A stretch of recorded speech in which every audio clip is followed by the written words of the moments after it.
Assalamualaikum warahmatullahi wabarakatuh. Perkenalkan, nama saya Jian Marcin Novan Atala dengan NIM 23111003447 dari untuk mata kuliah Problem Management kelas MB akan memaparkan jawaban mengenai faktor-faktor yang mempengaruhi keberhasilan bisnis untuk memenuhi absensi kelas pada tanggal 15 September Oktober 2025. Yang pertama, faktor-faktor yang mempengaruhi keberhasilan bisnis.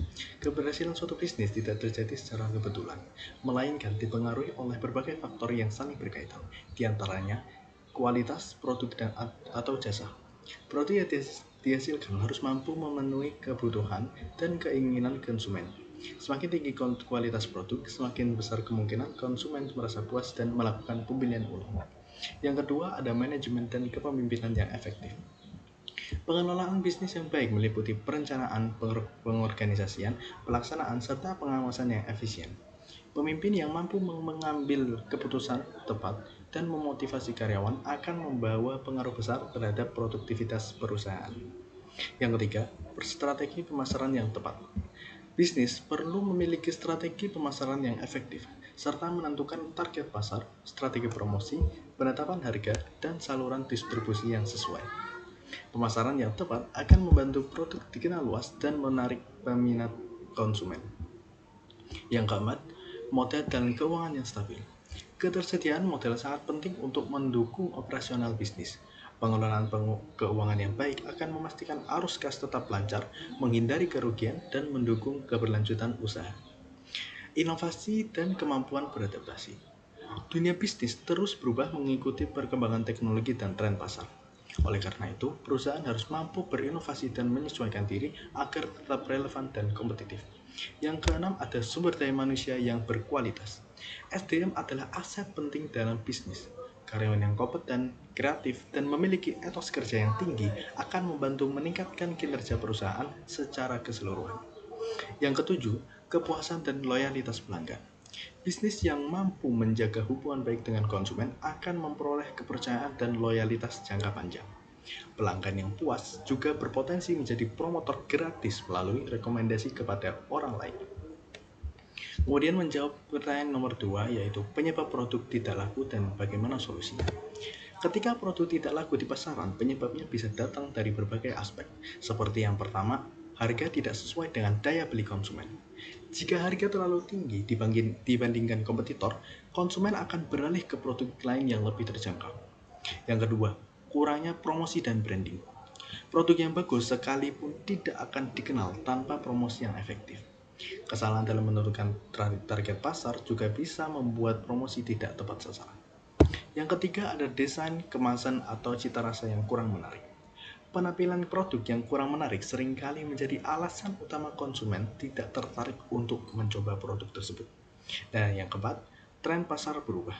Jika produk tidak mengikuti perkembangan tren, maka minat pasar akan menurun. Kemudian apa yang harus dilakukan jika produk tidak laku dan stok menumpuk? Yang pertama, mengadakan promosi besar-besaran seperti flash sale, buy one get one, atau potongan harga untuk menarik pembeli. Yang kedua, ada gunakan strategi bundling, yaitu menggabungkan produk kurang laku dengan produk yang lebih laku. Yang ketiga, tawarkan ke reseller atau marketplace online agar produk lebih cepat terjual secara online.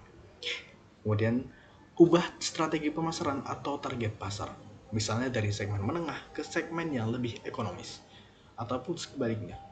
Kemudian melanjutkan rebranding atau modifikasi produk, seperti memperbaiki kemasan atau meningkatkan kualitas agar lebih sesuai dengan selera pasar.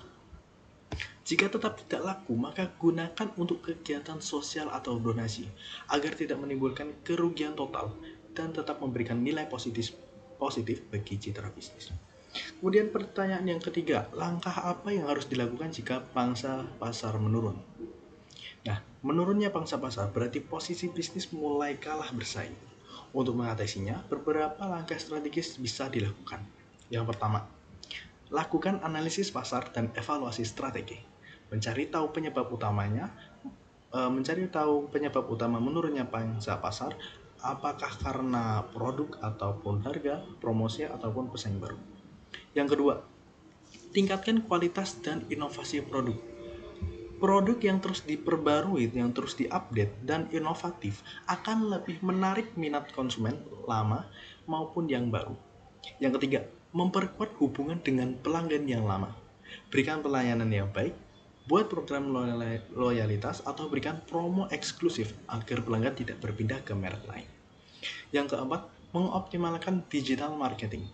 Menggunakan media sosial, website, dan web marketplace untuk memperluas jangkauan pasar serta membangun citra merek yang kuat di dunia digital. Yang kelima, diversifikasi produk ataupun layanan. Menambah variasi produk dapat menarik segmen pasar baru dan mengurangi ketergantungan pada satu jenis produk saja. Dan yang terakhir, analisis pesaing dan benchmarking. Pelajari strategi pesaing yang berhasil dan adaptasikan dengan cara yang lebih kreatif dan sesuai dengan identitas merek sendiri. Nah, jadi kunci utama keberhasilan bisnis adalah memahami pasar, berinovasi, serta mampu beradaptasi dengan perubahan. Dengan begitu, bisnis yang tidak hanya bertahan, tetapi juga terus bertumbuh. Itu sekian dari saya. Apabila ada kesalahan kata, mohon dimaafkan. Selebihnya, wassalamualaikum warahmatullahi wabarakatuh.